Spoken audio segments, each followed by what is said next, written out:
നമ്മുടെ വീട്ടിലെ ഈ വർഷത്തെ ബർത്ത്ഡേ സെലിബ്രേഷന് ഇതോടെ തുടക്കം കുറിക്കുകയാണ്. വേറെ ആരുടെയല്ല, എൻ്റെ തന്നെ birthday സെലിബ്രേഷനാണ് first.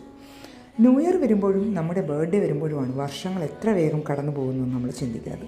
Last year birthday celebration ഇന്നലെ കഴിഞ്ഞ പോലെ അപ്പോഴേക്കും അടുത്ത ബർത്ത്ഡേ എത്തി.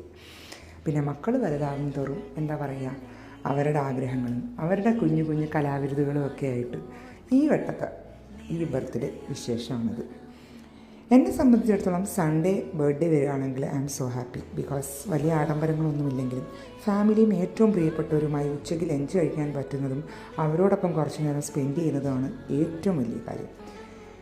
ഇത്തവണയും ഫെബ്രുവരി 1 സൺഡേ ആയിരുന്നു. പക്ഷേ ചില കാരണങ്ങളാൽ കഴിഞ്ഞ വർഷം ആഘോഷിച്ചതുപോലെ ഗസ്റ്റുകളോ മറ്റു കാര്യങ്ങളോ ഒന്നും ഇത്തവണ ഇല്ലായിരുന്നു. ഫാമിലി മാത്രമായിട്ടുള്ളൊരു സ്മോൾ കേക്ക് കട്ടി.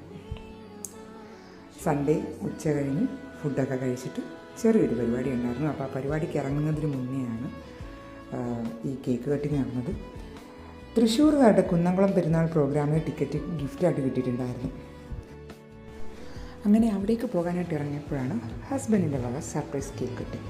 അങ്ങനെ അത് കഴിഞ്ഞിട്ട് നമ്മൾ പള്ളിപ്പെരുന്നാൾ നടക്കുന്ന പൂരപ്പറമ്പിലേക്ക് എത്തി.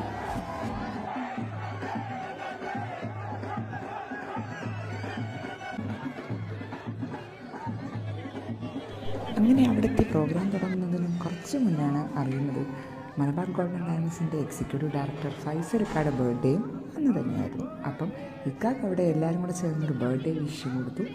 അത് എൻ്റേതായിട്ടുള്ള രീതിയിൽ ഞാനും എൻ്റെ ഒരു സന്തോഷത്തിന് വേണ്ടിയിട്ട് ഒരു ബർത്ത്ഡേ വിഷ് ഞാൻ എനിക്ക് തന്നെ.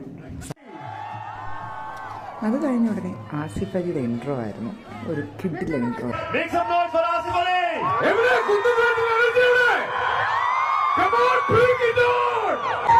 എന്താ ഇത്? എന്റെ കുന്തളക്കാരൻ നിങ്ങൾക്ക് ഇത്ര ശബ്ദം?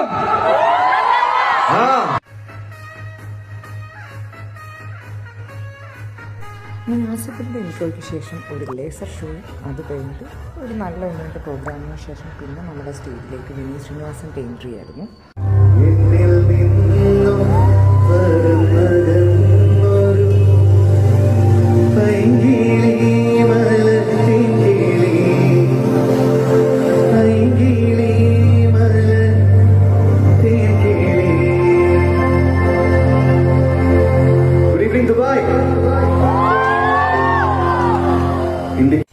അങ്ങനെ വിനീതിൻ്റെ പ്രോഗ്രാം കഴിഞ്ഞ ശേഷം ഷാർപ്പ് 10 o'clock ആയപ്പോൾ സ്റ്റീഫൻ ദേവസിയുടെ എൻട്രി ആയിരുന്നു.